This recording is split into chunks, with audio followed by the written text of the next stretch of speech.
yang mana semua mata wang dalam dunia disandarkan kepada US dollar.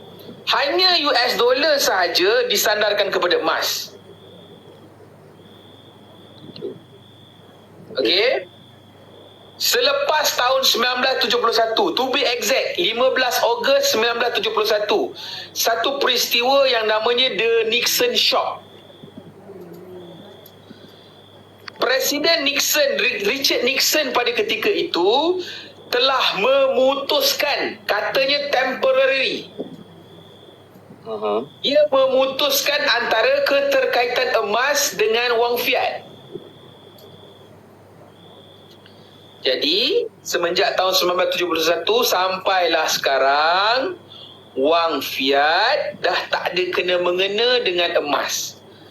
Totally penghasilan fiat yang baru adalah daripada hutang semata-mata. Okey. Okey.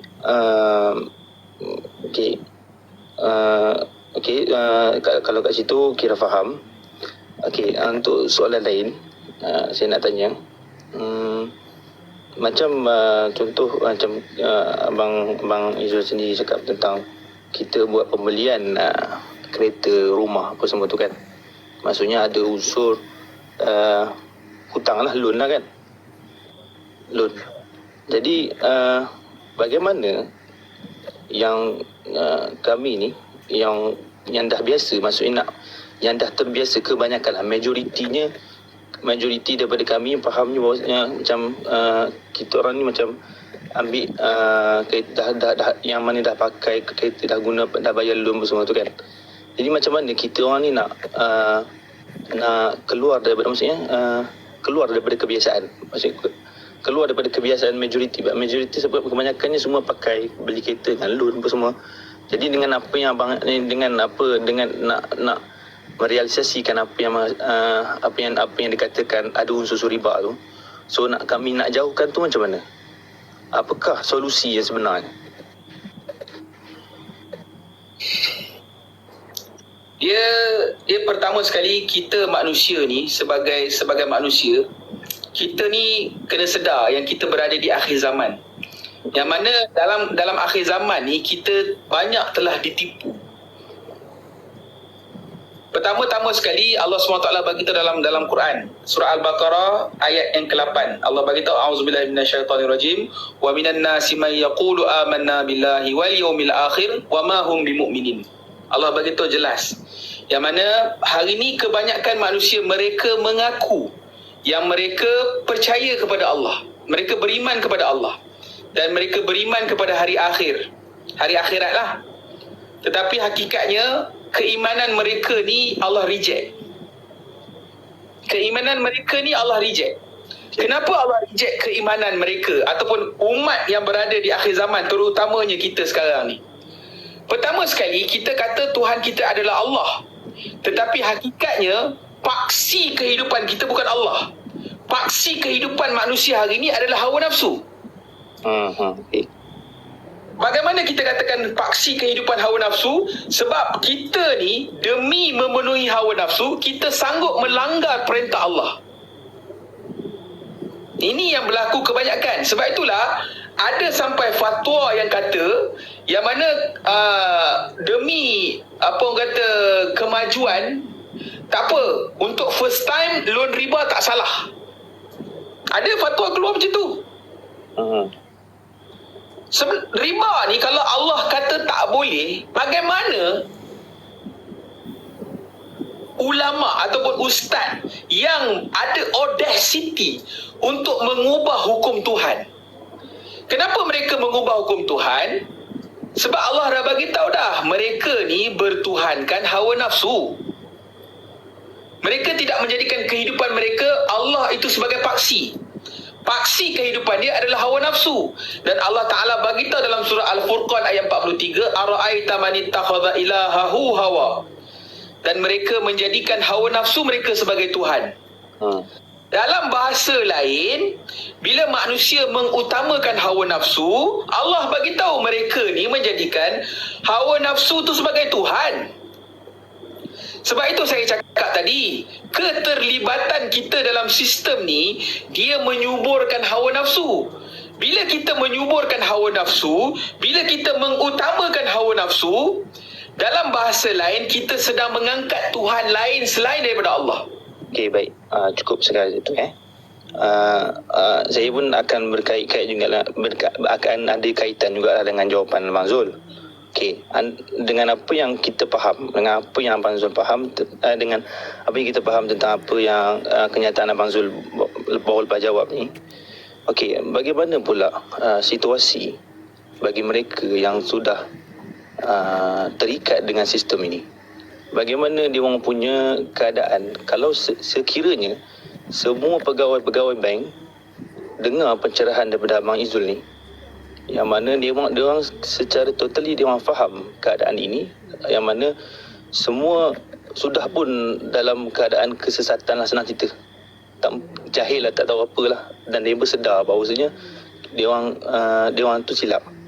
Dengan kita ni ada dalam orang kata apa, dalam circle yang tak apa-apa nak tahulah tentang semua riba ni, andai kata. So kalau ikutkan ramailah yang terikat dengan benda tu. Jadi apa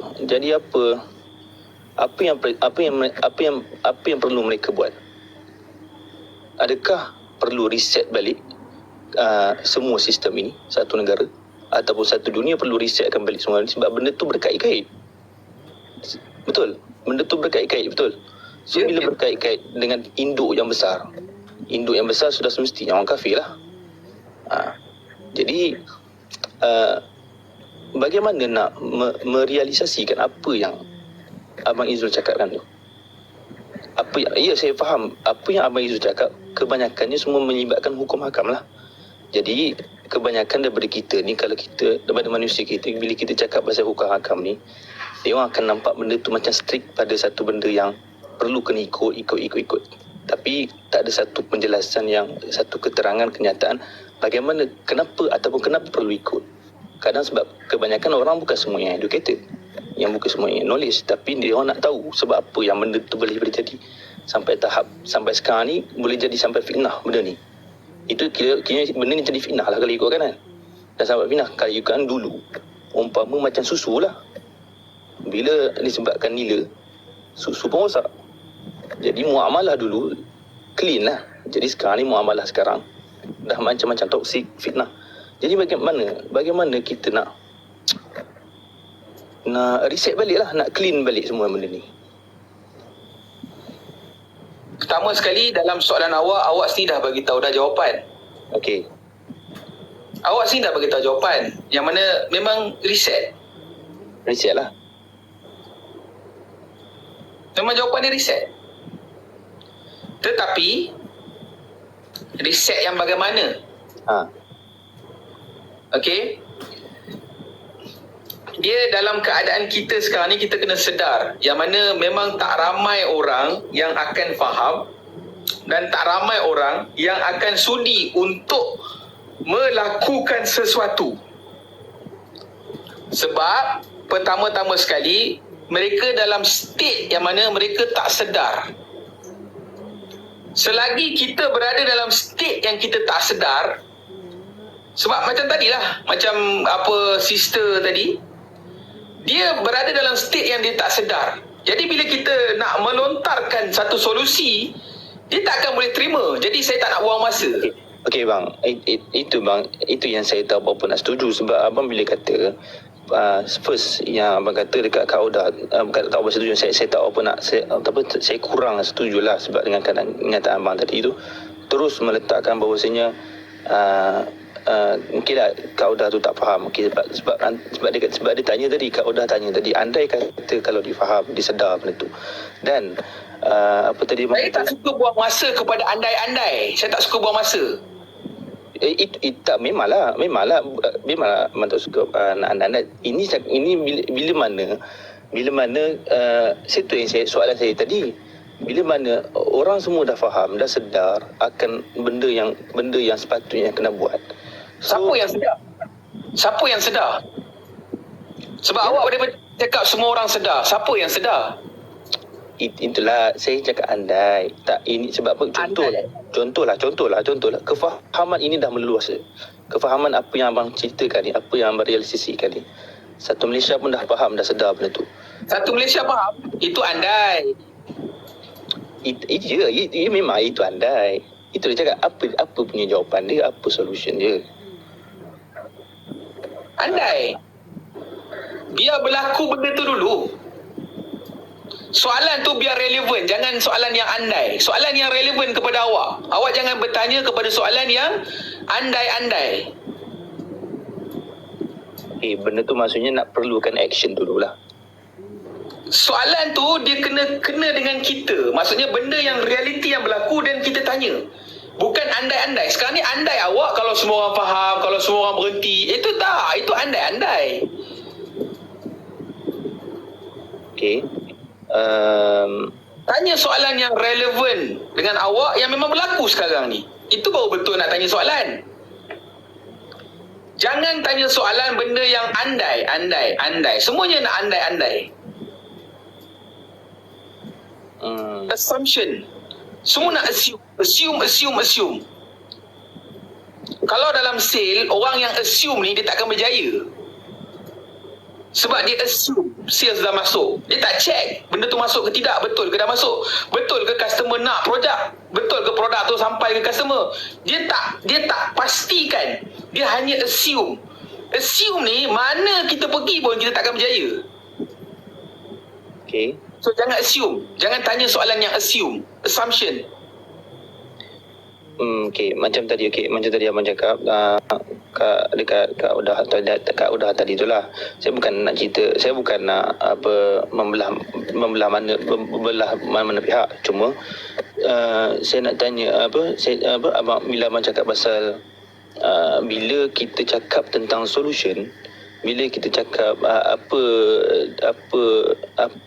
yang perlu kita buat, semua orang meletakkan hawa nafsu itu dahulu. Faham? Ada abang cakap tadi, betul tak? Maksudnya orang tak boleh terima sebabkan hawa nafsu. Kebanyakan orang tak boleh terima sebabkan hawa nafsu. Ya. Okey. Bagaimana kita nak tambahkan input supaya hawa nafsu, supaya mereka ni tidak mengikut hawa nafsu tu. Mereka tu daripada kebanyakan tu lah. Sekarang ni effort yang boleh dilakukan adalah ajak kepada keberhentian. Seruan, seru kepada keberhentian. Okey. Hanya orang yang memang Allah nak bagi hidayat kepada dia saja yang akan dapat hidayat. Saya tak ada kena mengena. Saya hanya seru. Dan seruan yang saya buat ni hanyalah my expression of hope. Saya berharap kepada Allah, moga-moga saya orang yang Allah berikan kefahaman dan benar-benar bertindak atas apa yang saya sampaikan. Sebab dalam Quran Allah cerita tentang orang yang mengajak kepada keberhentian, orang yang mengajak kepada meninggalkan hawa nafsu. Orang-orang ni dia ada jaminan daripada azab Allah. Jadi ajak je kerja saya. Nak tunggu orang dapat hidayat, saya memang tak tahu sebab tak ada kena mengena dengan saya. Itu mutlak milik Allah. Okey, faham. Last satu soalan. Okey, contoh saya pun ada juga andai juga ni. Tak ada, andai ni bukan andai yang macam andai yang macam abang maksudkan tadi. Andai nak kata kalau Abang Izul lah dilantik sebagai Menteri Kewangan. Okey, ni saya cakap ini contoh. Okey, contoh lah.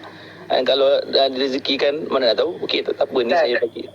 Sabarlah. Okey, andai apa satu pendekatan yang Abang Izul nak buat dalam negara Malaysia ini? Apakah salah satu inovasi ataupun perubahan yang abang nak letakkan dalam perbankan Islam ini?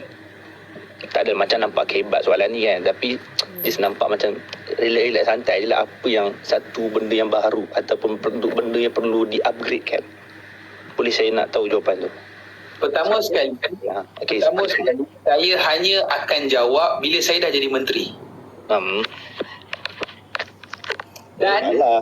saya nak bagi tahu dengan saudara Arif Badri, saya tak berminat nak jadi menteri. Sebab saya tak minat kepada sistem demokrasi, saya tak minat kepada sistem yang rosak ni. Sistem Yahud Nasara ni saya tak berminat. Okey.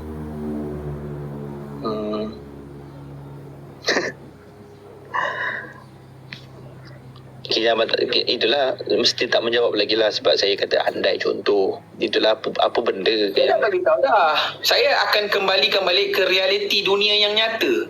Andai-andai ni tak jadi apa. okey, berbalik kepada dunia realiti yang nyata, apa ikhtiar dan usaha abang untuk nak sampai ke dunia ataupun realiti yang nyata itu? Itu baru soalan. Tu soalan.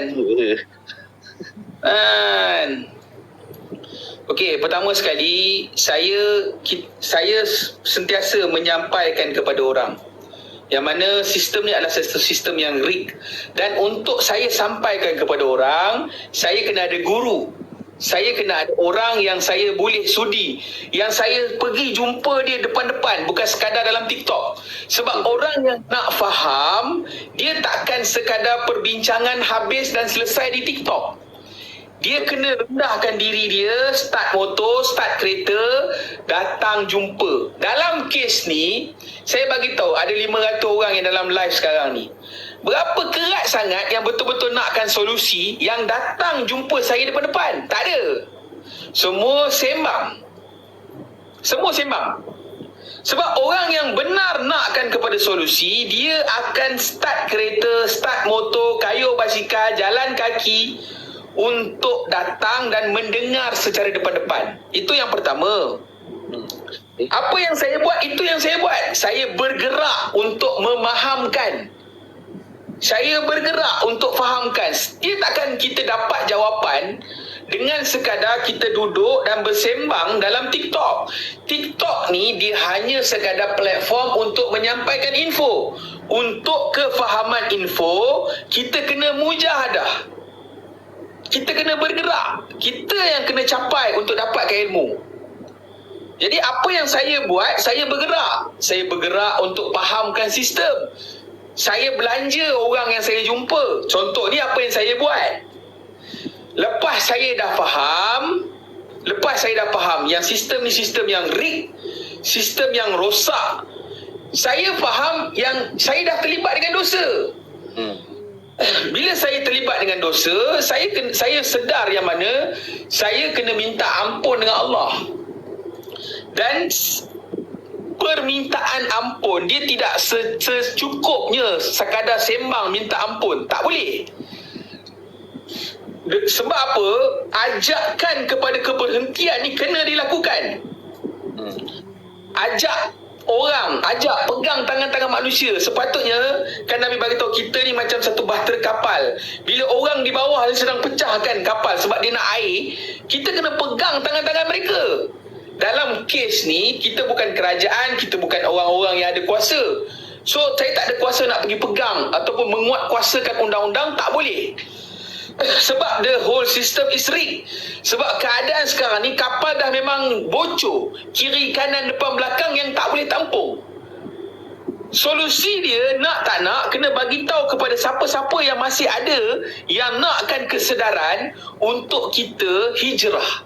Hijrah ni adalah satu pembuktian yang mana kita ni benar-benar nak bertaubat daripada sistem yang rosak ni.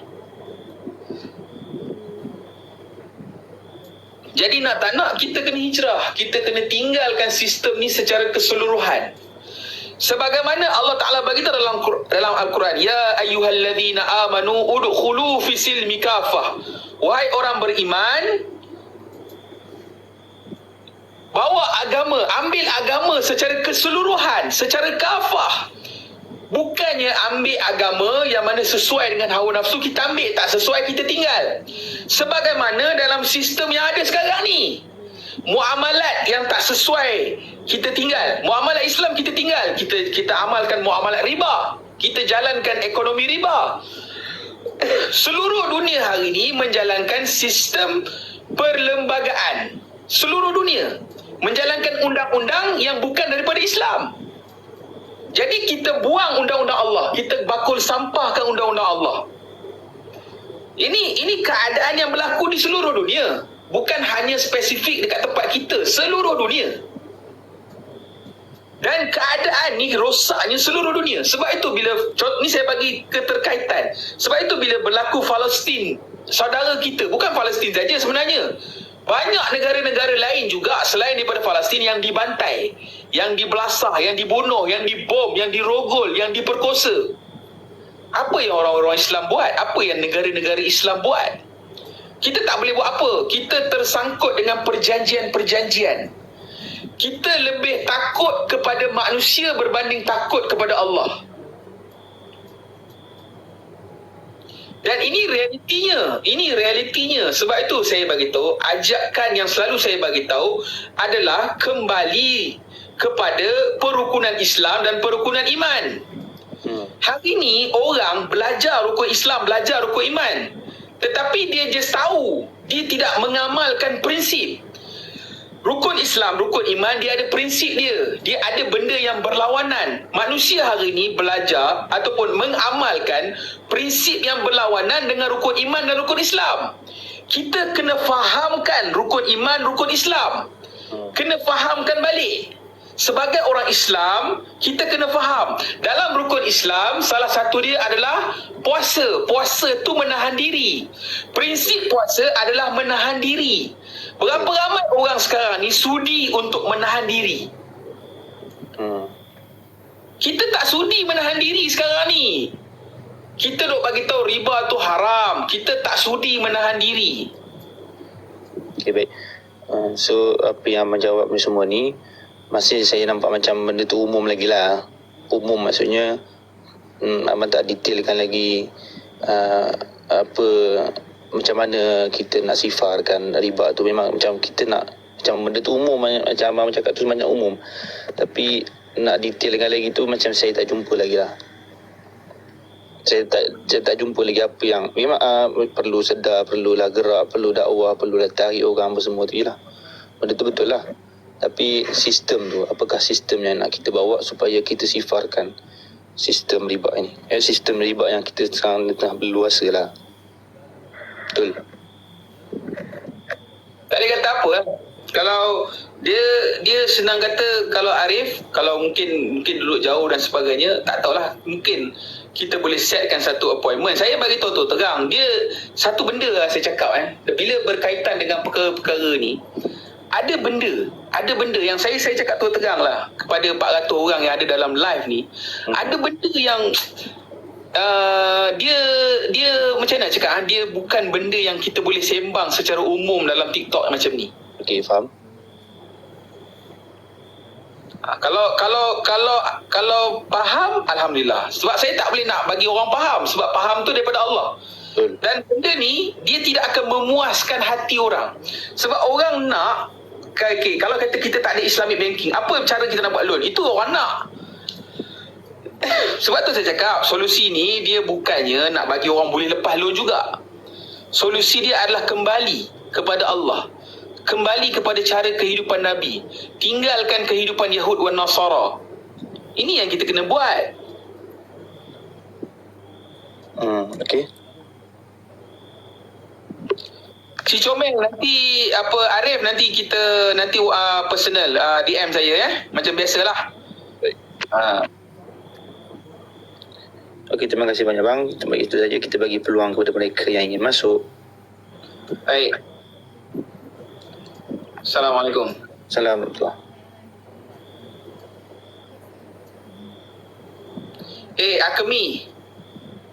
Akemi ni daripada tadi lagi. Kau cuba connect kotak, apa masalah kau? Akemi, cuba connect kotak. Apa yang kau tak puas hati, Akemi?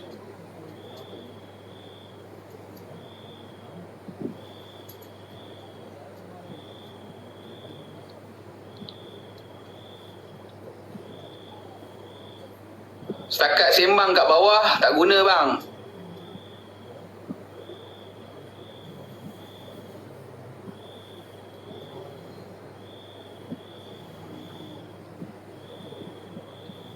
Orang menunggu. Apa aku nak habis ni?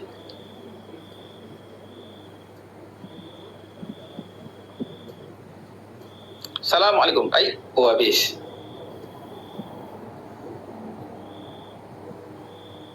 Abang Haji Property daripada tadi lagi. Sampai giliran. Assalamualaikum. Waalaikumsalam sahabat. Ya Allah, lamanya saya menunggu. Aku tadi tengah tunggu Dobi alang-alang nak masuk. Ni baru on the way balik. Dengar tak? Dengar jelas. Tapi gambar tak nampak, tak apalah. Abang, kenalkan diri. Dalam kereta tengah drive. Tadi aku kat Dobi, tak ada orang. Lah, tak apa. Oi. Oh, ini sahabat kita, sahabat lama. Ya, sebab tu saya mau masuk tadi. Ya Allah. Sihat Zul? Alhamdulillah. Alhamdulillah. Kau buat properti sekarang kau kan?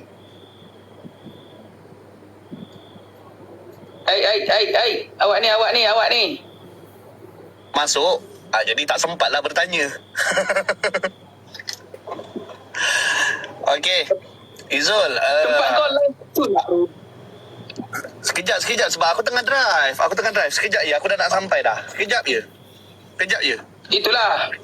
Line kau tak cun, dia macam sangkut. Okey. Okey, sekarang dah okey belum? Okey, kau cakap je tak apa. Kalau sangkut je aku beritahu. Okey, tak apa. Okey, so macam ni, aku nak bertanya lah. Tak apa, kita saling bertukar pendapat, pandangan kan. Kalau ada yang baik, kita ambil. Kalau yang kurang baik, insyaAllah kita jauhkan. Okey. So, aku nak tanya berkenaan since kan sekarang ni perbincangan berkenaan dengan bank, riba, penindasan, betul? Okey, aku nak tanya sebenarnya benda ni aku dah setahun yang lepas tau. Setahun yang lepas aku mencari jawapan. Ya, macam kau cakap lah, betul. Kita kalau nak, kita cari guru tu, kita jumpalah bertanya. Bukan dalam telefon, betul. Tapi tak apalah, yang ini kita pembincangan. Bukan kita mencari jawapan ke apa kan, betul tak? Tapi mungkin ada sahabat-sahabat dalam ni yang dapat jawapan ke apa tu, rezeki diorang lah. Okey. Zul, kau pula hilang Zul. Teruskan. Aku nak adjust phone je. Aku dengar. Okey, so aku nak tanya soalan aku, boleh tak Zul explain kan kenapa untuk aku sebagai ejen property sekarang. Okey, aku sebagai ejen property, aku cuma nak minta pandangan, bukan aku minta ni lah, cuma nak kenapa dikatakan beli rumah ni sebagai riba. Kalau boleh tahu. Beli rumah ni asas dia tak riba. Tak ada masalah kau nak beli rumah, tapi jangan terlibat dengan bank, itu je.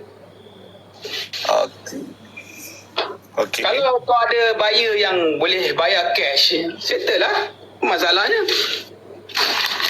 Okey. So penjualan rumah itself tak ada masalah. Masalah dia adalah bila kau terlibat dengan transaksi riba. Dalam kes ini adalah pinjaman bank ataupun so-called pembiayaan. Sama je.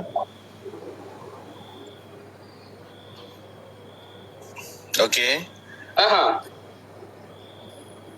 Itu aku beritahu kau.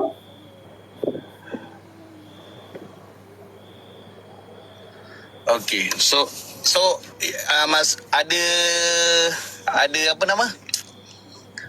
Maksudnya huraian lagi tak? Huraian apa? Apa huraian yang kau nak? Tak lah Mas. Yelah, huraian yang soalan yang aku tanya tu lah. Sebab aku tak nak mencelah lah. Sebab kau nak explain dulu, explain lah. Tak ada, benda tu as simple as that. Penjualan rumah dia tak ada masalah selagi tak terlibat dengan transaksi riba. Dah, itu je. And then yang pasal Islamic banking tu? Islamic banking, kalau kau tanya aku, dia adalah pengamal riba. Dia sama je. Sebab dia banyak benda yang masih terlibat dengan riba. Banyak benda. Daripada tadi kalau kau join, kalau kau dengar aku explain dengan student, dengan seorang pelajar tadi tu, aku explain Tak satu sempat tadi. jawapan pun tak boleh jawab. Dan aku harap kalau engkau dapatlah soalan aku ni, kau sepatutnya pegang soalan ni, tanya kepada siapa-siapa ulama ataupun siapa-siapa yang kau kenal yang memang mahir dalam bidang ni, kau kena dapat jawapan yang tuntas. Sebab benda... Okey, soalannya apa, Zul? Ha? Soalan yang aku nak tanya dekat orang yang patut lah. Maksudnya orang yang kompeten, yang selayaknya untuk menjawab soalan ni, apa soalannya? Nanti aku tanya. Pertama sekali, adakah bank menjual rumah yang dia miliki 100%? 100%? Yes, dalam muamalat kena faham tau. Kita nak jual satu benda, kita kena own benda tu dulu baru kita boleh jual. Betul. Kan? Aku tak boleh tiba-tiba datang, aku ambil kereta kau, aku jual kereta kau. Padahal aku tak miliki kereta kau. Tak boleh. Okey, betul. Betul, aku kena miliki kereta. Sama juga, contoh kalau kita tak dapat ikan di laut, tapi tiba-tiba kita jual ikan di laut, boleh ke? Okey, tak boleh. Tak boleh. Kita tak boleh jual barang yang kita tidak miliki. So dalam perbankan Islam, adakah dia menjual barang yang dia miliki? Sebab bila kita beli rumah, macam kau lah, kau senang bila kau terlibat dengan industri, kau faham. Okey. Kenapa ada bahagian yang bila orang buat Islamic banking, kenapa ada bahagian yang dibayar kepada pemaju? Yang tu aku tak tahu sebab aku tak jual rumah projek. Tak kisahlah kau jual rumah projek ke, kau jual rumah apa pun, dia tetap ada certain percentage yang kena dibayar kepada owner ataupun pemaju. Okey. Okey, tak apa, proceed. Yes, kalau rumah pertama dia orang kata dalam 10% ataupun bank boleh lepaskan 90%. Rumah-rumah yang seterusnya ada yang 70% saja bank boleh lepas. So Okay. at least 30% kau kena bagi kepada developer ataupun kepada owner.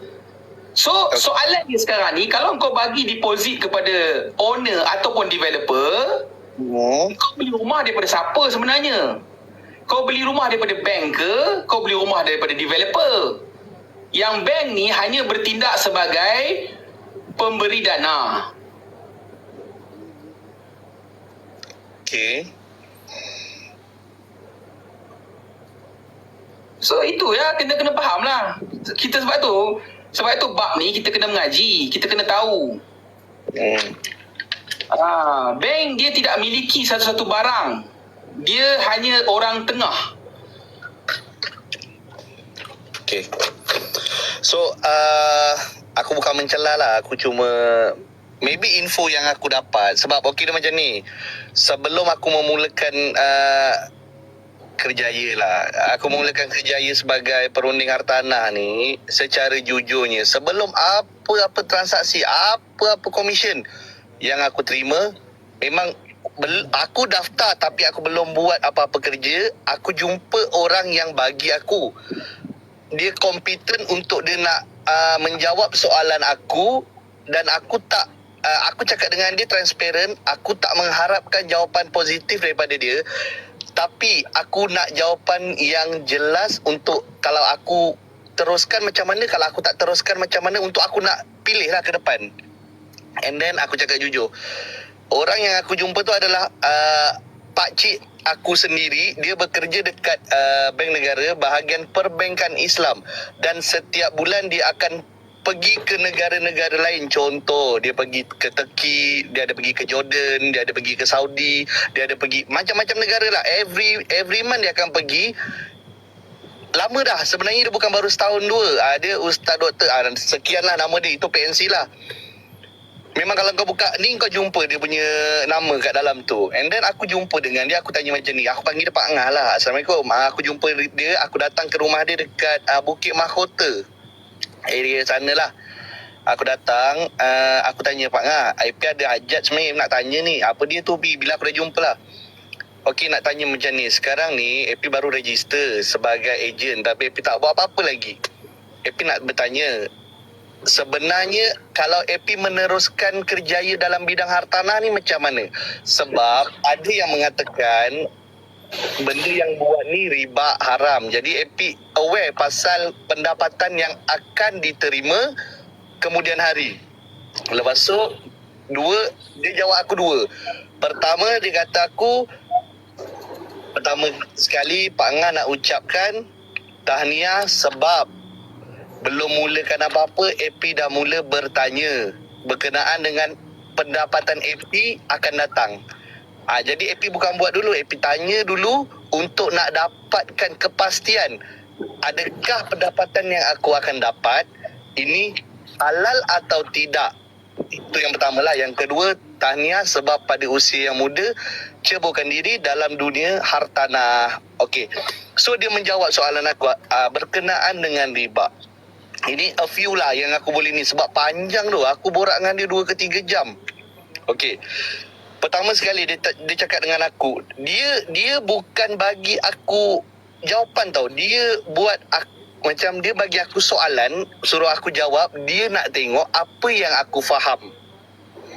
Okey? Okey, so dia tanya dengan aku, okey, Pak Angah nak tanya, apa yang AP faham berkenaan riba? Kita cakap jujur, aku setahun yang lepas aku menjawab dengan apa yang sekadar aku faham. Aku pun tak jawab apa-apa je. Aku cakap riba ni benda haram lah. Dia kata bagus, AP faham riba tu haram. Lepas tu aku cakap lah, riba ni kalau kita beli sekian, lepas tu kita jual melebihi 30%, jadi haram lah apa benda. Okey, dia kata tak apa, AP cerita je. Dia suruh aku explain sebab dia nak tahu tahap kefahaman aku sebelum dia menerangkan. Sebab tu dia suruh keluarkan dulu semua yang aku faham, baru dia betulkan mana yang part yang mungkin aku kurang faham. Okey, so bila aku dah menerangkan apa yang aku faham, barulah dia menerangkan sebenarnya bendanya macam mana. Okey, ada kuda lah belakang aku. Betul tu? Jap. Kau kuda putih. Okey, sorry. So, aku bertanya. Sorry tau, ada iklan kuda-kuda. Aku macam aduh. Malam-malam kuda lalu kat rumah pula warna putih. Okey. So, berkenaan dengan 30% sebab berniaga kan. Okey, so sebenarnya dia kata dalam Islam tak ada sebenarnya istilah keuntungan hanya 30%. Okey, aku tanya kenapa? Sebab selalu AP dengar berkenaan kalau kita niaga, contohlah kita beli barang ni 100, lepas tu kalau kita nak jual balik keuntungan mesti 30%. Dia kata tidak. Okey, contoh AP beli rumah atau tanah pada tahun 1980.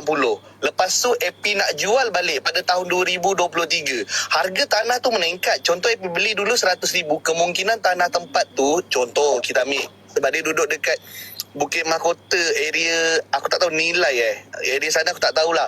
Contohlah sebab dia ambil KL tau. 1980 AP beli 100,000. 2020 kawasan tu membangun dan mungkin harga dia contoh pergi 3 juta. Adakah AP boleh jual 130,000 sahaja? Aku jawab tidak. Lepas tu habis AP akan ikut market value semasa. Okey, dia kata sebenarnya dalam Islam senang je. Syarat jual beli kedua-dua pihak bersetuju, tak ada yang ditindas. Adalah dia explain detail. Okey, aku faham. Aku mencatat lah benda tu kan. Sebab aku datang sana jauh-jauh semata-mata nak dapat jawapan. And then berkenaan Islamic banking aku tanya. Okey Pak Ngah, orang cakap Islamic banking ni sama je Pak Ngah, antara apa dengan biasa-biasa tu lah. Okey, dia kata apa yang AP faham. Macam biasa dia akan suruh aku huraikan dulu. Aku hurailah apa yang aku faham. Aku cakap sama je bendanya kan, cuma tukar nama. Dia kata okey tak apa, baguslah. Dia kata AP explain, jadi Pak Ngah faham tahap kefahaman tu dekat mana. So aku pun rasalah aku bodoh kat situ. Tapi aku ngaku sebab dia adalah orang kompeten, orang yang memang diiktiraf, orang yang memang menyampaikan ke negara-negara Islam. Dan dia kata sebenarnya Islamic banking Malaysia adalah paling besar sekali dekat dunia ni. Walaupun kau kata Saudi ke UAE ke mana ke, Islamic banking Malaysia, sebab itulah Malaysia menjadi pusat rujukan untuk Islamic banking. Okey, so dia terangkan dengan aku berkenaan Islamic banking ni macam mana pula. Dekat situlah mula aku faham Dan aku yakin kalau aku macam was-was, syubha, ragu-ragu benda ni, aku takkan teruskanlah kerjaya aku dalam bidang hartanah. And then tak apalah, ni kita berkongsi, bukan nama bermaksud malam ni kau betul aku salah, aku betul kau salah, tak ada. Kita just berkongsi kan.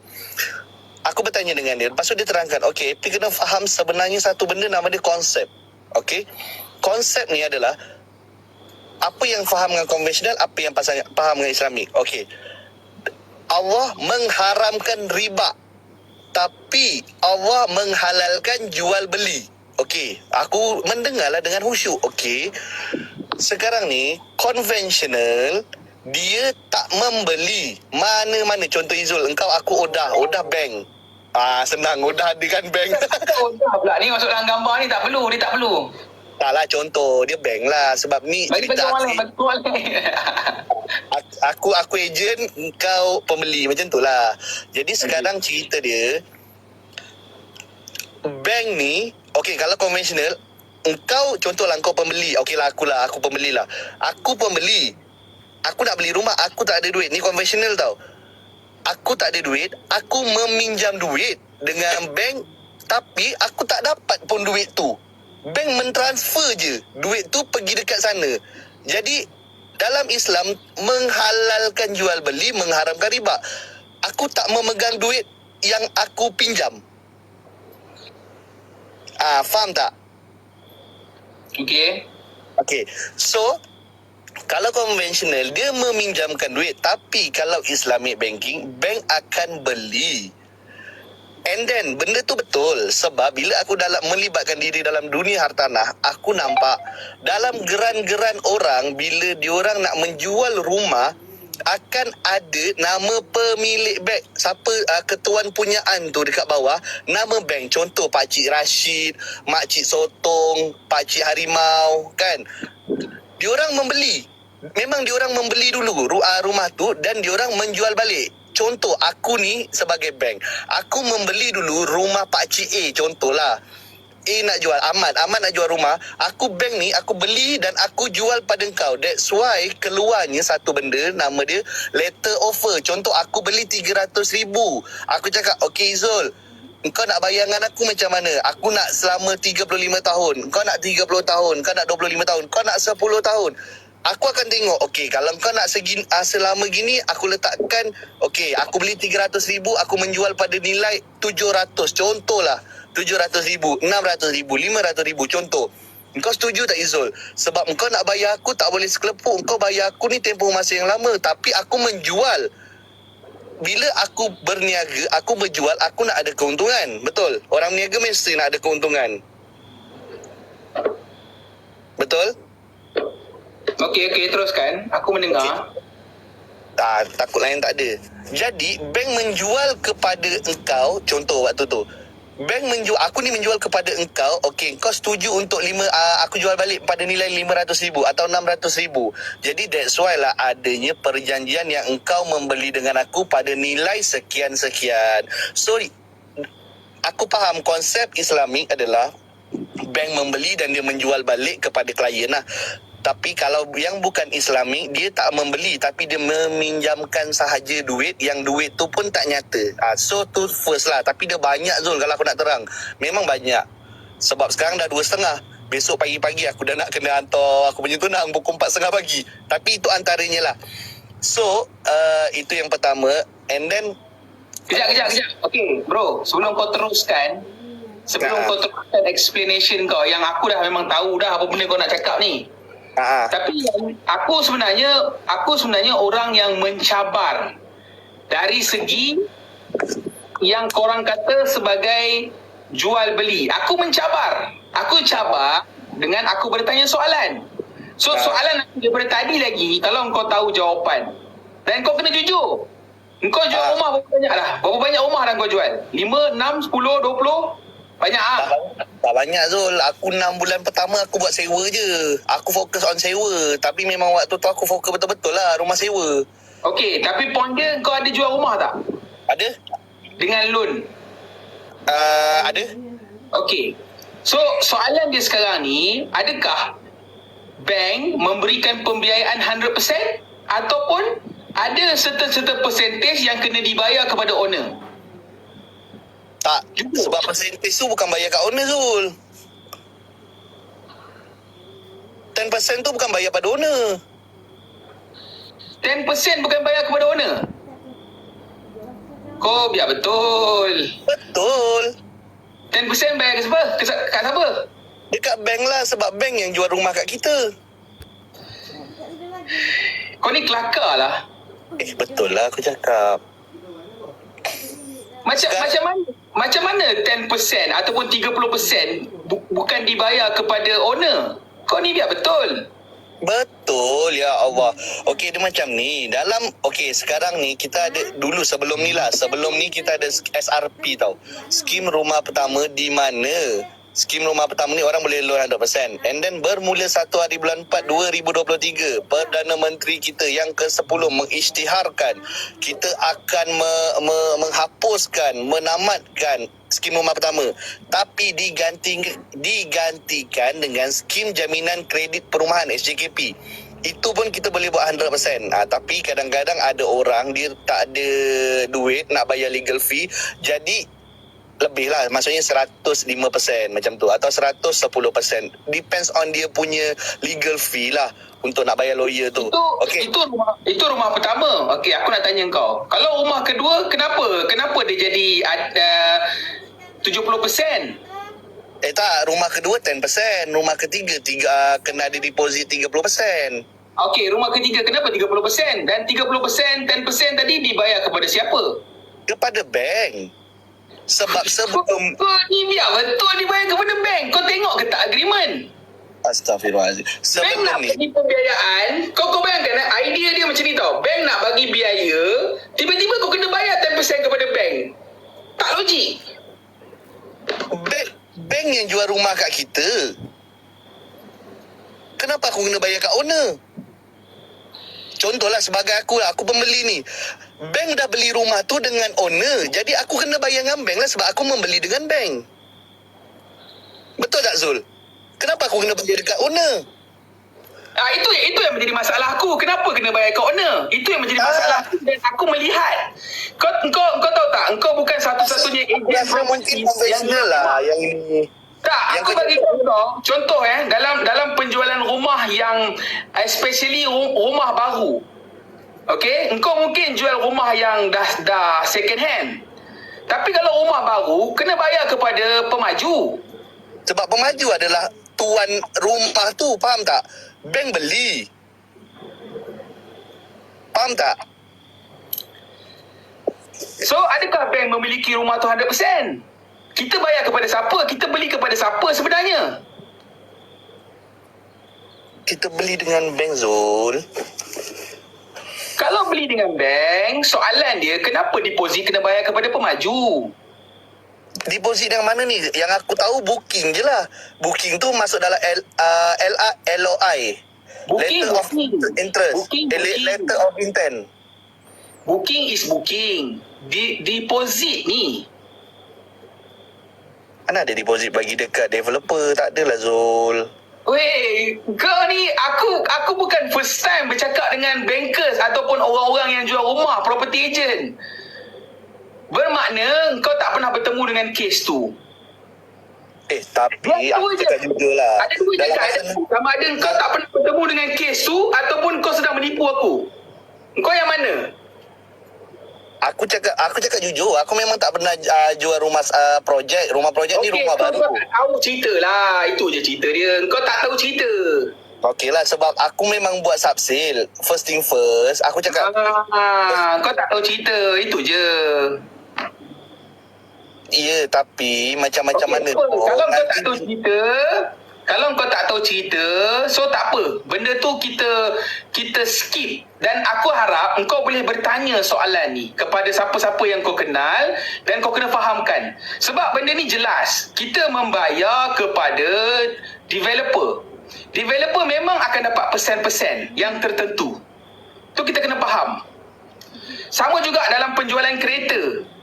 Bila kita beli kereta, ada certain persen yang kita kena bayar kepada penjual kereta.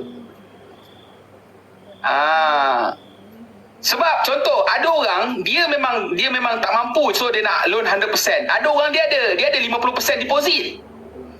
Okay. So kalau 50% deposit takkan bayar kepada bank. Come on bro. Jangan marah aku. 50% dia bayar kepada developer.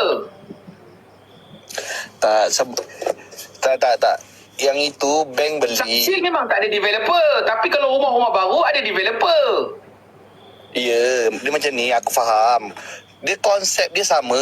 Dia macam ni. Dia ada 3 pihak. 1, 2, 3. Okey, pembeli, bank, developer. Dia sama je. Developer ni kau gantikan sebagai dia owner je. Sekarang ni, bank membeli rumah ni daripada developer. Sekarang ni, si pembeli ni, dia bayar kepada bank. Sekarang ni developer ni memanglah dia akan minta sebab nama dia progress of interest, sebab dia nak membangunkan tu. Developer ni aku cakap jujur, kalau projek tu bernilai contoh 10 bilion, developer okeylah mungkin dia ada, tapi kalau dah ada pacak contoh ada 30 biji projek satu Malaysia, mana nak 30 bilion, 300 bilion, mana dia 900 bilion, mana dia boleh layan? Dia tak ada duit. Jadi dia minta daripada bank duit yang dibayar tu, tapi bank tak akan merilis duit tu penuh kepada dia sebab belum siap. So nama dia progress of interest, maksudnya bayaran progress. Faham tak? Untuk 10% naik, dah naik nanti naik 20%, dah naik lagi rumah 30%, 40%, sampailah rumah siap, baru developer terima duit penuh. Sebab tu ejen property ni macam aku tak suka jual rumah projek. Satu, sebab rumah tu lambat siap, orang akan kejar aku. Dia tanya, bang bila rumah boleh dapat kunci? Kedua, komisen dia lambat Zul. Kalau rumah 2 tahun baru aku dapat income. Kalau rumah 4 tahun aku baru dapat income. Sebab tu nama dia progress of interest. Jadi bank akan bayar ansur tengok kepada progress dia ni. That's why lah ada nama dia letter of intent, surat berminat, tunjuk minat yang kau kena booking kepada kau cakap benda ni, kau tak cakap ada benda yang kau mesti tak faham. Bila kau teruskan dengan percakapan kau yang kau tak faham, sebenarnya kau menunjukkan diri kau ada benda yang kau kekurangan. So jangan cakap benda yang kau tak tahu. Kau tak tahu, cakap je tak tahu. Sebab benda tu dia akan memalukan diri kau. Sebab in reality, orang membeli rumah, deposit akan bayar kepada developer. That's it. Tak tahu cakap tak tahu, dah, sudah. Itu konvensional. Dan kita bunuh sebab kau tak tahu. Itu konvensional Zul. Tak. Itu dalam Islamic pun ada. Tak ada. Okey 6 bulan pertama aku dalam property, aku menyewakan tak banyak Zul, 127 biji rumah within 6 months. Sewa. Sekarang kita cakap Sabar. Dalam masa 6 bulan selepas tu, aku menjual sebanyak 19 biji rumah. 6 bulan. Okey, lepas kalau tu bukan, maksudnya kalau nak kata aku tak faham the konsep, takkan aku menerangkan kat sini. Sebab tahu cakap sekarang ni konsep dia, kenapa rumah second kita bayar kepada bank terus, kita bukan bayar by progress. Sebab rumah dah siap, bank boleh bayar penuh sebab rumah tu dah nyata, dah ada. That's why masa beli rumah, ada valuer yang akan datang mentaksir, menilai rumah tu sebelum bank merilis duit 100% kepada owner, berapa dia punya duit. Tapi bila rumah projek ni kan belum siap. Jadi dia akan progress 10% naik, nanti barulah bank akan bayar 20% naik, dia akan bayar. Sebab rumah tu belum siap. Kalau bank bagi 100%, tiba-tiba projek terbengkalai, tak jadi. Apa nak jadi kepada bank? Apa nak jadi kepada orang yang yang beli rumah ni? Okey, dia cabaran dia adalah sekarang ni the fact that keadaan yang engkau faham lain, aku faham lain. Okey?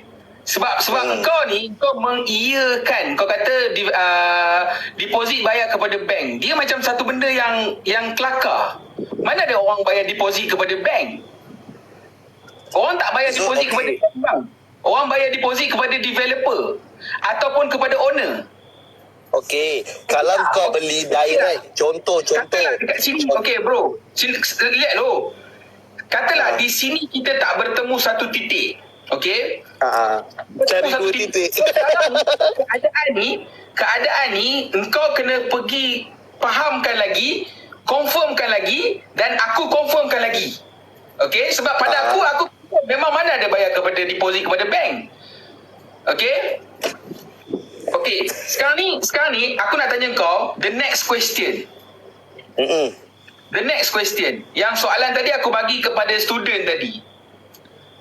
Tadi aku masuk lambat. Aku masuk buku satu entah dah tadi. Buku 1 berapa tadi? Okey, aku bagi soalan ni the next kepada student. Contoh pencil box ni. Aku bagi soalan yang sama je ni, pencil box ni. Okey. Dalam muamalat, kalau aku dah jual pencil box ni kepada engkau, aku dah jual kepada engkau. Okey. Pencil box ni milik siapa? Aku. Pencil box ni milik engkau, betul? Betul. Betul. Okey. So, soalan aku, kenapa bila ada berlaku hiccup dalam pembayaran bulanan dan sebagainya, kau faham tak hiccup? Tak. Bila berlaku masalah dalam pembayaran lah, dia ada masalah, cabaran, dia tak boleh nak bayar dan sebagainya. Okey. Dalam certain tempoh, kenapa bank boleh rampas rumah tu? Sedangkan itu adalah milik, bukan milik bank. Macam mana kau boleh rampas benda yang bukan milik kau? Aku nak tanya soalan tu. Okey. Senang je. Pertama sekali, sekarang ni aku beli pencil box tu, bayar ansur dengan kau ke atau aku bayar cash? Dalam Islam, bayar ansur atau bayar cash, dua-dua tu bila dah jual, dia dah bertukar milik. Wah, senang macam tu. Macam tu dia bayar sebulan je lah, Zul. Macam tu pembeli bayar sebulan je lah. Tak kisah. Tak kisahlah, kau kena faham fundamental. Kau jual rumah, kalau kau tak faham fundamental, masalah.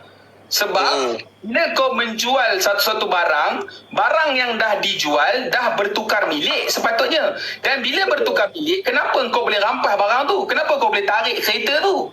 Betul, sebab itulah ada namanya perjanjian jual beli di antara, nama dia SPA, Sale Purchase Agreement, di antara bank dan pembeli. Contoh, aku menjual sesuatu barang, tak kisah, okey, pencil box lah. Okey, kau jual dekat aku. Engkau menyatakan dalam perjanjian, dan sebab tu aku cakap tadi, Pak Ngah, aku cakap awal-awal, sebenarnya jual beli ni mudah, melibatkan dua pihak di mana dua pihak bersetuju. Jadi kalau aku bersetuju, okey Zul, tak apa Zul, aku nak pencil box ni, contoh aku betul nak pakai, tapi aku tak boleh nak bayar habis Zul, aku nak bayar ansur-ansur dengan kau. Aku faham kau berniaga, kau nak untung, so kau ambil lah untung kau. Aku faham, sebab aku tak boleh nak bayar sekelepuk. Contohlah pencil box tu harga dia 120, aku bayar setahun, aku bayar setiap bulan 10. Tapi Zul, kalau aku tak boleh nak bayar, contoh aku tersangkut bayar, memang aku dah tak boleh bayar lah, engkau ambil lah. Sebab itulah ada akadnya semasa diorang berjual beli. Sebab itulah masa siapa ni nama Allah masalah Nasir Muhammad, banker tu dia ada akad dia. Akad apa? Akad apa? Dalam Islam tak benar benda tu. Kenapa dalam bank benar? Kenapa bank membolehkan benda yang tak boleh dalam Islam? Aku tanya tu. Tak boleh apa akad? Tak boleh rampas barang orang. Kau dah jual barang, barang tu dah jadi milik orang. Kau tak boleh rampas barang orang. Kenapa kau rampas? Kenapa kau lelong rumah? Dia bukan rampas, Zul. Dia bukan rampas. Sebab tu aku cakap, tak apa, nanti ada masa, tak apalah, tanya ni Hazwan Mokhtar pun dia ejen kan. Ejen tak payah kait dengan orang. Aku tanya kau. Bukan, sebab aku rasa masih ada beberapa benda yang kurang jelas yang kau, ataupun misleading communication atau info. Aku rasa better ditanya dulu benda tu. Sebab sebenarnya macam aku cakap, dia bukan rampas, dia adalah perjanjian. Perjanjian jual beli antara. Dia lelong. Macam mana bank boleh lelong rumah orang? Macam mana bank boleh jual rumah orang? Okey, aku nak tanya kau, contoh macam tadi pencil box yang kau cakap tadi kan, betul tak? Okey, kalau aku tak boleh bayar, kau nak buat apa dengan pencil box tu?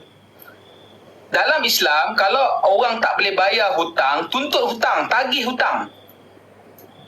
Tagih hutang? Ya, tagih hutang. Macam mana? Sebab asasnya dalam Islam, hutang dan pinjaman bukan untuk menjana. Masalahnya, kepada perbankan yang ada sekarang ni, dia menjana daripada hutang dan pinjaman. Awal-awal lagi, engkau dah ambil dah. Kau dah tetapkan certain harga kau dah jual. Okeylah. Kalau kau nak terima benda tu, okey, terima benda tu. Tetapi barang yang dah sold, kau tak boleh rampah. Kau tak boleh lelong. Apa maksud soul? Kau tak boleh jual lah barang yang bukan milik engkau. Okey. Facebook ni dah jadi milik aku. Kau tak boleh rampah dan kau tak boleh lelong Facebook ni. Masalahnya kenapa dalam sistem ni dibenarkan menjual dan melelong rumah? Bukan. Okey, soalan aku, kenapa kata yang itu bukan maksudnya contoh. Contohlah aku bank. Aku jual rumah ni dekat engkau dan kau cakap yang itu dah jadi hak milik engkau, sedangkan dekat dalam geran masih lagi nama bank dan engkau ketuan punyaan. Yes, itulah masalah kepada perbankan. Dia buat muamalat dia sendiri. Sepatutnya kalau kau dah jual. Kau tak boleh own. Kau tak layak untuk own. Kau jual. Itulah yang menjadi masalah. Sebab apa? Sekarang ni masalah kita, kebanyakan orang, kita tak faham muamalat. Sebab dia jadi dua akad. Sebab akad yang pertama dia jual rumah. Akad yang kedua, dia jadikan rumah tu sebagai collateral. Kau faham tak? Bahasa Inggeris aku kurang, Azul. Bahasa Melayu lah betul-betul serius. Collateral ni cagaran lah. Maksudnya cagaran. Dia jadikan rumah tu sebagai cagaran untuk membayar hutang. Kalau sekiranya orang tu tak mampu, rumah itu akan dilelong sebagai cagaran. Sebab dia masih milik bank rumah tu. Mana boleh? Dalam asas muamalat, kalau kau dah jual barang, kau tak boleh. Kau tak boleh kata itu milik bank. Sebab kalau kau jalankan muamalat, once kau dah jual, kau jual. Kau dah bertukar milik. Barang dah bertukar milik. Tak. Okey. Itu tak kata. Itu kau tak faham. Kau tak faham, bro. Okey, macam ni lah. Sebab tu dia tak boleh masuk dalam pemikiran kau. Kau tak faham. Bukan, macam ni. Aku ambil satu situasi sebab benda ni aku selalu nampak waktu aku kecil-kecil. Yelah, aku membesar kat Kecil-kecil tak. Ni sekarang ni kau kena faham muamalat. Kecil-kecil semua tak jadi cerita. Kau kena faham muamalat. Apa yang aku masukkan dengan pemilikan barang. Bila kau dah jual dalam muamalat, kau tak boleh kata ni juga barang kau disebabkan hutang. Tak boleh. Ini fundamental. Islam ni dia dah letak satu garis yang mana supaya riba ni tak berlaku. Bila kau dah jual rumah atau kau jual kereta, kau tengok berapa banyak kes kereta-kereta kena tarik, berapa banyak rumah-rumah kena lelong. Kenapa? Sebab bank merasakan bila dia jual rumah tu ataupun kereta, dia jadikan juga kereta ataupun rumah sebagai collateral, sebagai cagaran. Tak boleh. Itu dua transaksi dalam satu transaksi. Soalan dia, kenapa boleh? Kenapa bank boleh buat?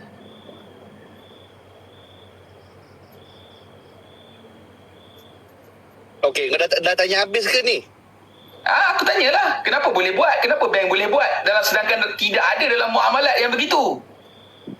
Tak, dia bendanya simple, Zul. Dia bendanya simple, serius. Bendanya gini je. Persetujuan antara dua pihak, itu je. Tak boleh.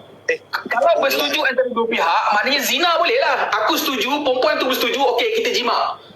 Kalau macam tu boleh zina. Tak boleh. Dalam dia ada akad yang perlu dipenuhi. Sekarang kita bincangkan berkenaan dengan bank, riba dan penindasan. Dia bukan pasal kita nak berzina. Sebab aku cakap sekarang ni persetujuan dua pihak, di mana aku nak jual barang aku. Jangan cerita bank lah. Kita cerita macam aku, okey lah, kita ambil macam out of topic sekejap je. Aku bagi sekejap je. Okey, dia macam ni. Out of topic. Aku ada satu motor, okey. Aku nak jual. Motor ni aku nak jual murah je, 1,500. Tapi orang ni dia tak ada duit pun 1,500. Tapi dia memerlukan untuk dia nak pergi kerja. Dia tanya dengan aku nak beli motor kau, tapi aku tak boleh nak bayar sekelepuk. Boleh tak aku bayar ansur-ansur? Aku pun cakap, boleh. Tapi kalau kau nak bayar ansur-ansur tu berapa lama? Aku akan tanya. Contoh, 5 kali bayar. Kalau macam tu aku jual pada nilai 2,000, kau setuju tak? Okey, setuju. Okey, so letter offer. Dalam bank kita panggil letter offer. Persetujuan untuk berkenaan cara bayaran. Okey, settle. Berkenaan pemilikan. Okey, sekarang ni 5 kali bayar 2,000 tu. Maksudnya sebulan kau kena bayar 400. Okey, kau setuju? Setuju. Okey, kalau kau tak boleh nak bayar, tapi kau dah pakai ni, macam mana? Kalau tengah-tengah jalan, contohlah tengah tempoh 5 bulan tu, 3 bulan kau dah sangkut, bulan keempat kau tak boleh bayar. Macam mana? Lepas tu engkau pun akan blank. Takkan engkau tadi bercakap macam tu jadi hak milik aku lah. Tak boleh lah macam tu. Engkau pun tak bayar habis. Betul tak?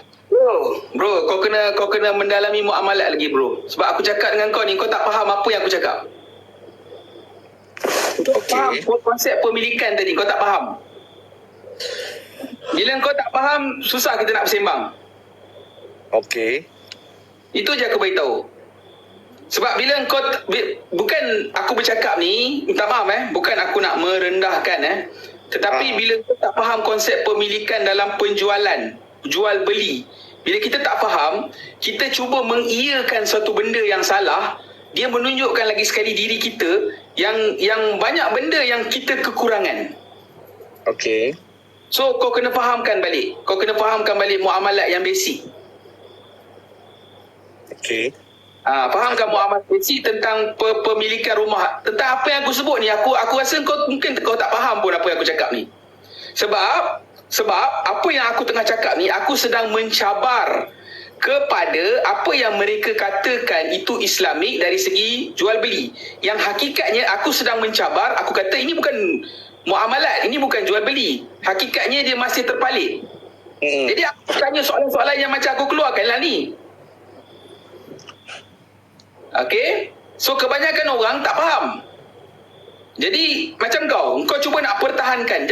Kau jangan pertahankan benda yang kau tak faham secara menyeluruh. Bukan, aku menerangkan apa yang aku faham, bukan aku mempertahankan. Defensif dengan ofensif adalah benda yang berbeza. Aku bukan menyerang, aku bagi tahu apa yang aku tahu. Yelah, aku tak kata kau menyerang. Kata kau mempertahankan.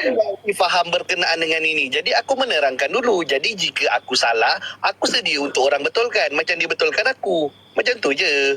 Ya. So aku bagi tahu kau tentang kefahaman pemilikan rumah ni kau tak faham. Dari segi muamalat, kau kena fahamkan lagi. Sebab aku tak sempat nak menerangkan kau dalam satu go. Okey? Itu yang kedua. Maknanya yang pertama tadi pun masih lagi perlu difahamkan, yang kedua pun masih lagi perlu difahamkan, dan yang ketiga aku bagi tahu tadi adalah tentang late payment charge. Late payment charge ni adalah pembayaran kalau kau lewat bayar. Okey. Masuk? Dalam pembayaran lewat bayar ni, okey, dalam lewat bayar, kalau dalam konvensional dia jelas-jelas riba. Okay. Kalau dalam konvensional lah. Kalau dalam konvensional. Kalau dalam Islami, Dol, apa yang kau faham berkenaan late ni, aku bertanya. Apa yang kau faham berkenaan late payment charge tu dari segi konvensional dan Islami? late payment charge dia adalah satu charge yang dikenakan ekstra bila kau lambat bayar. Okey. And then daripada segi ekstra tu macam mana? Dia extra charge lah. Maksudnya orang tu lambat bayar, dia akan dikenakan extra charge. Berapa Dalam banyak? Islamic banking, untuk payment yang dikatakan sebagai late payment, dikenakan 1% charge extra. Okey. Dan dia bukan setakat 1% saja. Dia ada satu lagi charge, nama dia daily profit. Okey, lagi. Okey. Dalam Islam, aku bagi tahu kau ni. Apa saja yang melibatkan hutang dan pinjaman, kalau kau dah kenakan satu-satu bayaran, kau tak boleh bayar disebabkan masa yang tertangguh. Kau tak boleh adakan extra payment disebabkan masa yang tertangguh. Sebab bayar disebabkan masa yang tertangguh itu merupakan riba. Okey. So sebenarnya kat sini jelas berkenaan Okey, sebab tu orang cakap Islamic banking, aku beli contoh lah. Selalu aku nampak orang cakap, aku beli rumah 250,000, 300,000 contoh, bayar 1 juta atau 900,000. Okey, sebenarnya kita bayar rumah tu tak ada pun sampai 1 juta. Secara logiknya siapa-siapa buka kalkulator benda tu pun tahu. Tapi kenapa bank meletakkan sehingga tu 1 juta? Dia ambil worst case punya, faham? Jika berlakunya macam kau cakap, Tak, kau itulah salah faham. Salah faham bro. Bank dia jual ceiling rate, itulah harga dia. Dia bukan kira berlaku apa-apa ke tidak. Dalam muamalat, untuk menjadikan muamalat tu sah, dia kena menjual dengan ceiling rate. Okey. Yes, itu yang berlaku. Dan kalau orang tu bayar cepat, dia akan bagi rebate. Tapi bank, dia menjual dengan ceiling rate. Tak kira ekonomi macam mana pun, harga jualan dia adalah pada ceiling rate. Itu kena ingat dalam perbankan Islam. Okey, so aku suka soalan ni. Salah, bukan soalan, sorry, statement. Okey, dia macam ni. Dua benda ni juga antara benda yang pangah aku ketengahkan bila mana aku bertanya berkenaan dengan kenapa. Okey, dah faham lah pasal konsep jual beli dan pinjam duit. Konvensional kita pinjam duit bank tapi kita tak pegang duit bank terus macam tu transfer. Tapi jual beli kita membeli dengan bank. Okey, so konsep aku dah clear dengan pangah aku. Yang kedua, dia terangkan aku berkenaan yang kau cakap ni lah, ceiling rate. Okey, macam ni. Apa beza kenapa kena pilih Islamic banking? Ni kalau siapa yang kerja bank atau siapa yang pernah beli rumah, bukan mostly lah. Dia macam ni tau. Ada satu bangsa yang Cahaya Nun Alip, dia tak suka hukum-hukum Islam ni. Tapi berkenaan nak beli rumah, dia akan pilih Islamic banking. Kenapa? Okey. Sebab I bet you, sebab aku punya klien 8 orang Cahaya Nun Alip tu semua pilih. Aku tanya juga kenapa. Pak Angah aku bagi jawapan setahun lepas, tapi dia orang ni customer aku yang baru. Okey, aku bagi tahu kenapa Sebab ceiling rate dia macam ni bila kau pergi conventional banking, dia orang tak ada ceiling rate. Okey, dia tak ada ceiling rate. Contoh sekarang orang cakap OPR tengah naik lah, apa benda semua kan. Dulu masa PKP 2.8, 3.0, sekarang naik 4.5, 5.5 lah apa benda kan. Okey, sekarang ni kalau dalam konvensional dia boleh pergi 10%, dia boleh pergi 20, dia boleh pergi 50, dia boleh pergi 100, dia boleh pergi 1000% konvensional. Tapi kalau Islamic banking maksimum 10% sahaja. Tapi dalam sejarah perbankan Islam kat dunia tak pernah ada yang sampai 10%, terutamanya Malaysia.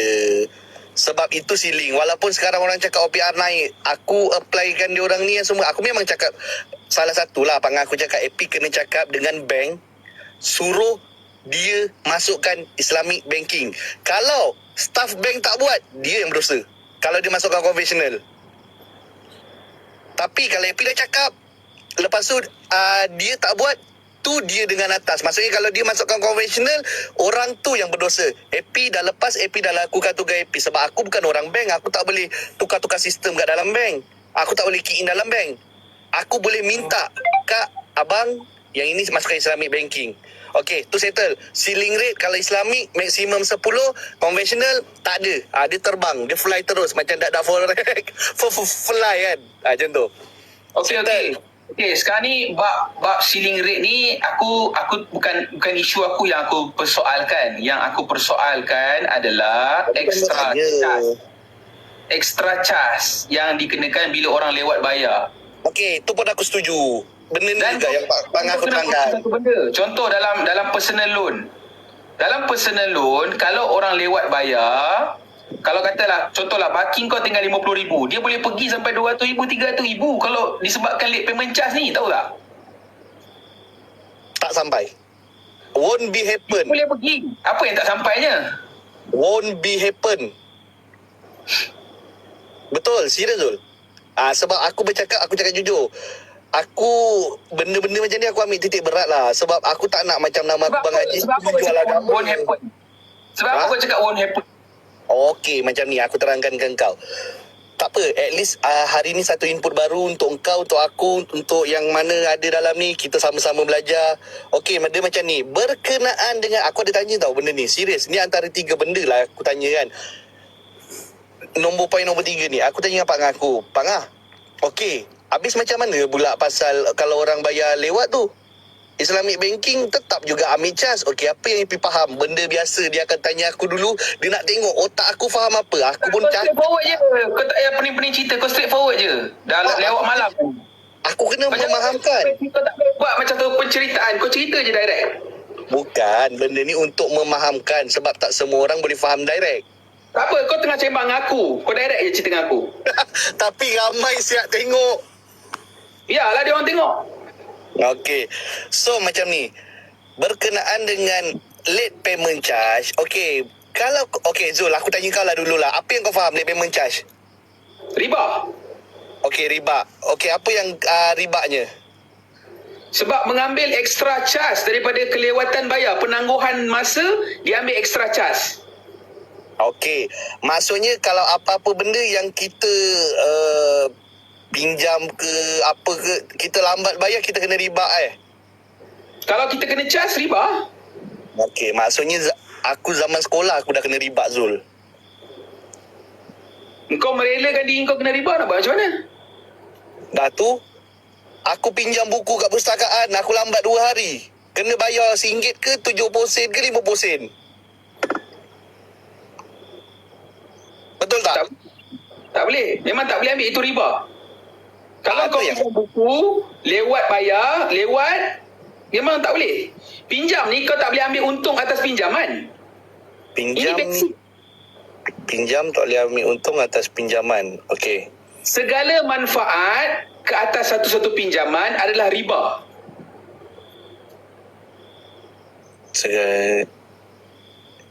Okey. Arahnu Zul? Sorry? Arahnu? Janganlah skip pada arah nu lagi. Tak. Dia alang-alang lah. Sebab aku cakap jujur. Aku open untuk orang nak ajar. Dan aku sudi untuk berkongsi. Jadi aku cuma nak tahu alang-alang dah macam tu. Aku dah faham juga. Arahnu macam mana? Arah nu kalau kau tanya aku, riba. Sebab dia mengambil cas daripada berat emas. Upah simpan. Upah simpan daripada berat emas. Tak boleh. Itu persen. Tak boleh. Sepatutnya bila kau memberi pinjam, emas tu dia sekadar gadaian. Kau tak boleh ambil untung. Kalau kata cas pengurusan sekalipun, berapa banyak sangat sebenarnya cas pengurusan? So bila kau ambil upah simpan ke atas berat emas, itulah riba. Semakin berat emas yang kau gadai, semakin tinggi cas yang kau kena.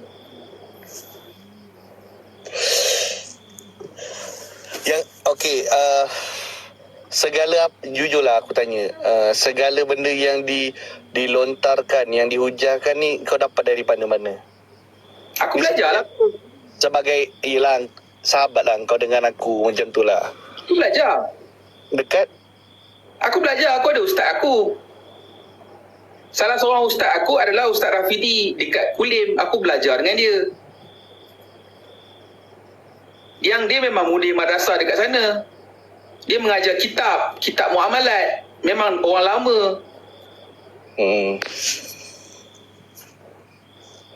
Yelah.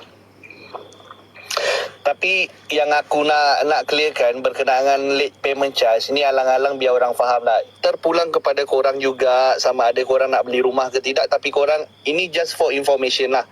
Okey, dia macam ni je. Konsep yang dibawa oleh konvensional adalah, contoh, rumah tu perlu bayar 1 bulan 1,000. Ni sebagai contoh. Aku malah nak kira persen tu betul-betul berapa. Tapi aku letak satu amount je lah. Andai katalah konvensional kan, okey, engkau patut bayar 1,000 and then engkau late payment charge tu dia persen tau. Dia berapa persen kan? Okey, contoh RM50.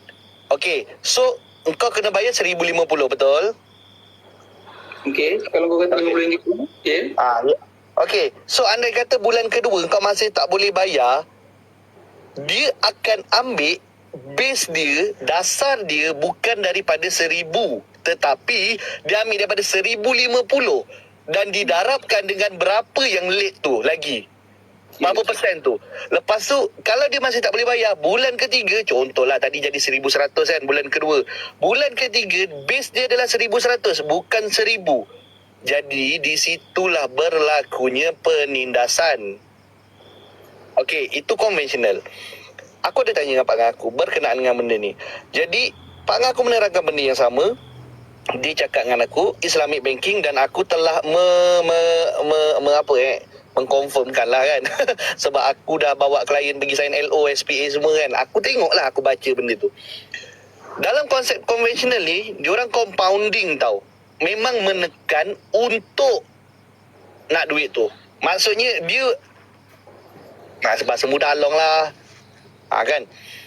Tapi dalam konsep Islamic banking, contoh Bukan along bro, bank ayahanda.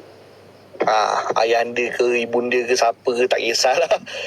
So sekarang ni dalam Islamic banking, kalau contoh benda yang sama, engkau patutnya bayar 1,000, tapi sebabkan kegagalan kau, kelewatan kau, dia akan kenakan yang darab berapa persen tu. Contohlah juga 50.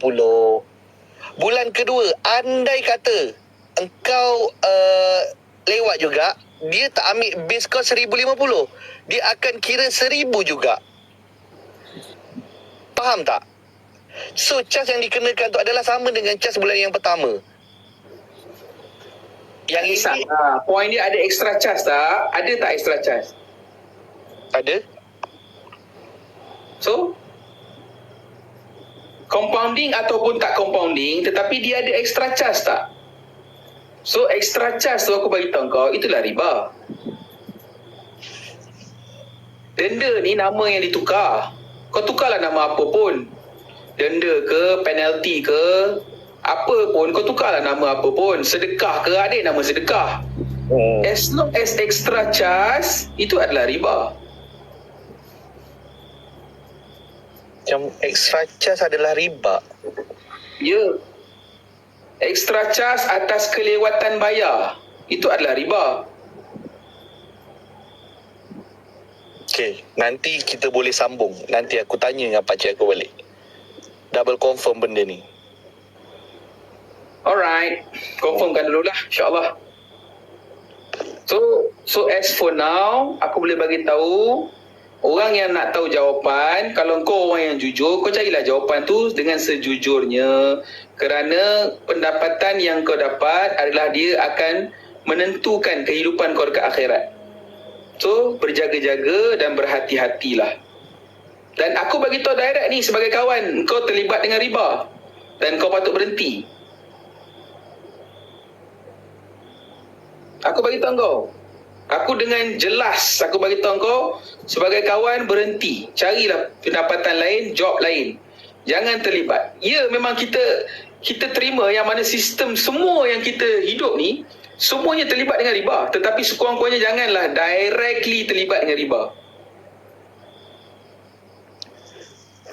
Kenapa cakap aku yang terlibat dengan riba pula? Sebab dia bank. Islamic banking terlibat dengan riba, sama je. Sebabnya? Aku dah bagi tahu daripada tadi lagi. Poin pertama, poin kedua, poin ketiga. Okey, poin pertama? Poin pertama adalah bank dia menjual barang yang bukan milik dia 100%. Kerana owner ataupun pembeli kena bayar serta-serta percentage kepada owner ataupun developer. Tak. Itu kita tak cerita lagi bank yang jual rumah yang belum siap. Okay. Kau, aku jual kat kau pencil box ni, ni dia dah siap, dia dah ada. Tetapi bayangkan muamalat bank, dia boleh jual benda yang tak ada. Lepas tu pula kalau developer lari macam mana? Betul, sebab tu dia bayar progressive interest. Siapa yang kena tanggung? Poin dia, siapa yang kena tanggung hutang tu? Adakah bank nak tanggung? Macam mana dia boleh jual benda yang tak ada, lepas tu peminjam ataupun pembeli yang kena tanggung? Ui, gila main cerita ni. Okey. So itu poin yang pertama, pemilikan tadi. Yang kedua adalah sama juga bab pemilikan. Tapi kena pemilikan, macam aku cakap, yang pemilikan tu kau kena faham betul-betul maksud, dan kau kena baca SPA tu sebenarnya rumah tu siapa punya. Dia bukan developer punya, bukan siapa punya. Kena tahu macam mana ni jangan cakap terangan. Kena buka lah benda tu. Kena buka, baca. Dia macam ni Zul, dia tak boleh. Kejap. Aku ni nak go through satu. Aku nak just wrap up balik je poin yang pertama yang kita tertinggal tadi. Kita tak payah nak ulang sebab benda ni kau pun tak tahu secara betul. Walaupun kau kerja, tapi kau tak pernah terlibat dengan penjualan rumah yang baru. Aku memang bersembang secara detail dengan orang yang berjual rumah, yang top sale dalam penjualan rumah, yang sekarang dah berhenti dah pun daripada jual rumah. Okey? Itu yang pertama. Yang kedua adalah berkaitan dengan lelong.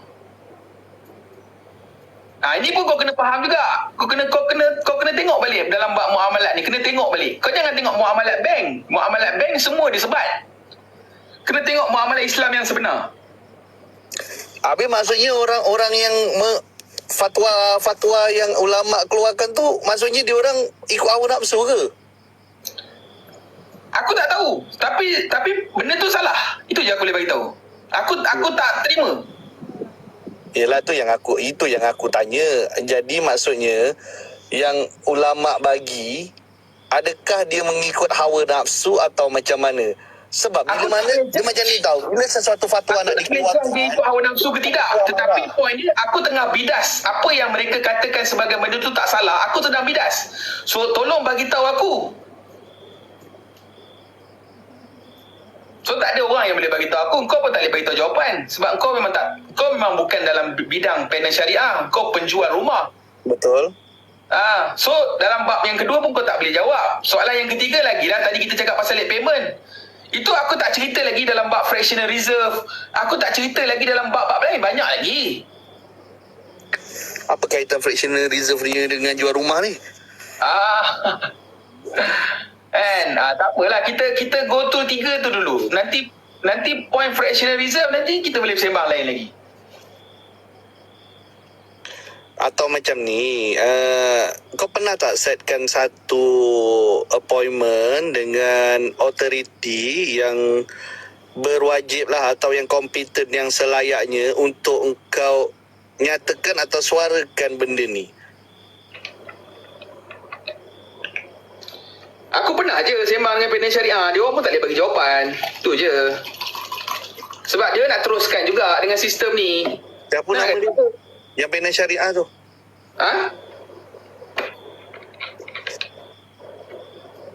Yang panel syariah tu namanya? Aku pernah sembang dengan, masa tu aku buat live dekat Ustaz Tidur. Ada seorang panel syariah nama dia Ustaz Syakirin. Yang belajar, dia kata dia belajar PhD dekat Jordan, dia kata. Dia adalah seorang panel syariah bank. Aku sembang dengan dia. Aku cerita dengan dia. Tak. Yang itu dia macam ni Zul, bagi aku. Macam kau cakap juga, jika kau nak menuntut, lebih baik jumpa secara bersemuka kepada orang yang kompeten. Maybe dia okey, dia macam ni lah. Bila orang, contoh pakcik kerja mana? Kerja bank. Pengawal keselamatan pun kerja dekat bank. Maksud aku, bukan aku cakap dia tu pengawal keselamatan syariah. Maksud aku, orang yang betul-betul kompeten, setkan satu appointment untuk jumpa. Ya, kalau benda, aku rasa kalau betul, aku tak cakap kau salah. Tapi maksudnya kalau betul benda ni kita boleh betulkan. Maksudnya jadikan benda ni benda yang lebih baik lah ke depan. Kalau dapat benda yang lebih baik ke depan, why not pergi ke depan and then suarakan, bagi tahu dengan dia, saya rasa kita patut ubah daripada segi gini sebab benda ni gini. And then bagilah hujah beserta dalil dan nas yang kau patut bagi dekat dia, supaya dia nampak. Yelah, nama pun dia manusia. Aku tanya engkau lah. Kau kenal aku ni daripada kau jual ayam dulu. Aku viral dalam bab muamalat ni bukan baru. Okay? Engkau bukan tak tahu aku viral sebab apa sebelum ni. Dan end up kau jual rumah juga. Aku pun pelik. Tapi tak apalah, suka hati kau lah. Kan? Tetapi point dia, kau rasa-rasalah sepanjang aku bercakap dalam bidang ni, adakah aku tak pernah ada effort untuk berjumpa dengan diorang-diorang ni? Nak nombor aku nanti aku bagi. Try contact partner aku. Aku tak kisah, kau bagilah. The point dia adalah, masalah kepada kebanyakan diorang ni, orang-orang macam aku, yang aku ni duk gila-gila duk bagi tahu, diorang tak layan. Sebab tu aku kena buat gila-gila. Sebab diorang tak layan, diorang tak nak jawab soalan aku pun. Sebab apa? Sebab dia tak meneruskan. Tak layan, Zul. Ini juga sekadar lalat je, lalat langau je. Itu pun aku bagi tahu. Dia bukan tak layan. Maksud aku, sebab engkau membincangkan satu benda atau satu topik yang bagi aku dia benda yang serius. Tapi bukan cara macam ni. Maksud aku bukan di media sosial, tapi berjumpa yang engkau directly pergi ke sana, cakap dengan dia, saya nak buat temu janji dengan sekian. Atas urusan apa, saya ada bukan isu lah. Saya ada Engkau mengajar benda yang aku dah buat, bro. Engkau bagi tahu benda ni aku dah buat. Itu je aku boleh bagi tahu kau.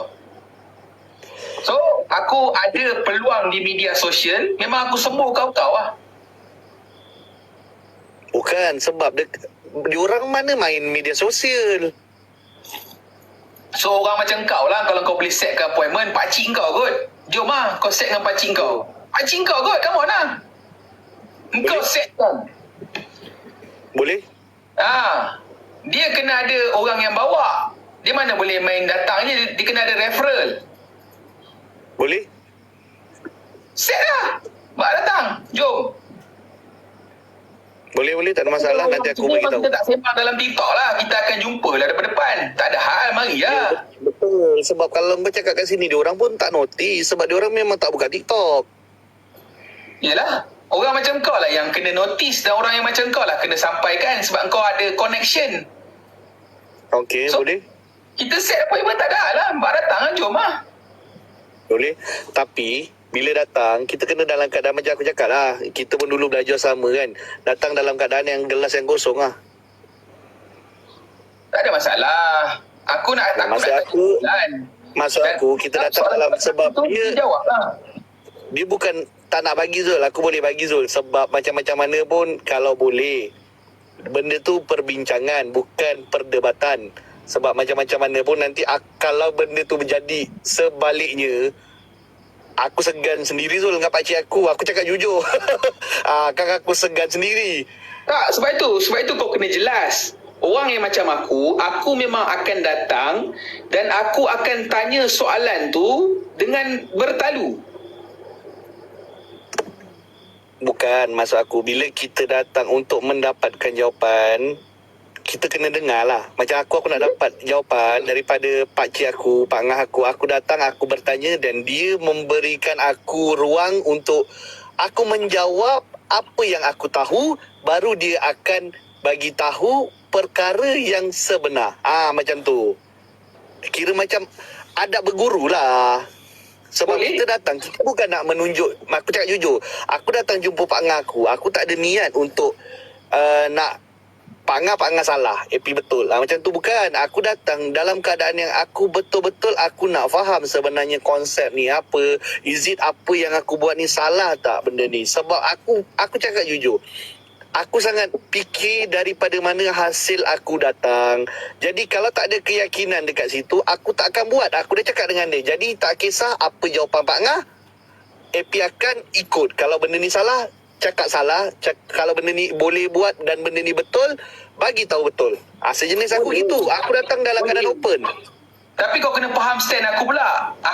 Aku memang keadaan aku memang aku dah tak boleh belah dengan pelbagai Islam.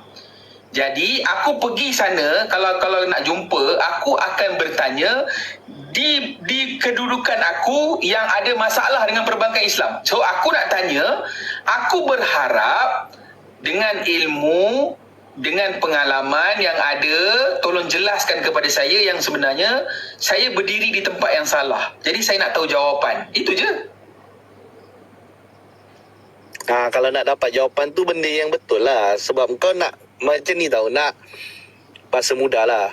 Kita nak kepastian, bukan kita nak bapak aku pernah pesan lah, jangan menang di table tapi kita kalah hakikat. Macam tu lah.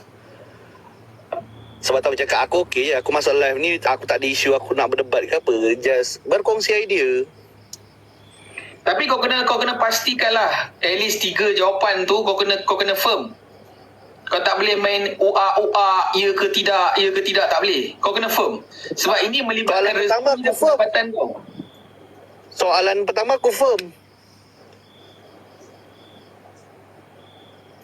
Soalan kedua kau berkenaan dengan Allahumma salli ala Muhammad. Lelong rumah. Okey, lelong rumah. Okey, aku firm. Maksudnya aku yakin dengan benda tu. Kau tak faham muamalah asas, macam mana kau boleh yakin tiba-tiba? Kau jangan. Kau kena belajar balik muamalah asas tu. Muamalah Islam yang betul tu kau kena faham. Barang yang dah dijual, dia dah tukar milik. Barang yang dah dijual, dia dah tukar milik, bro.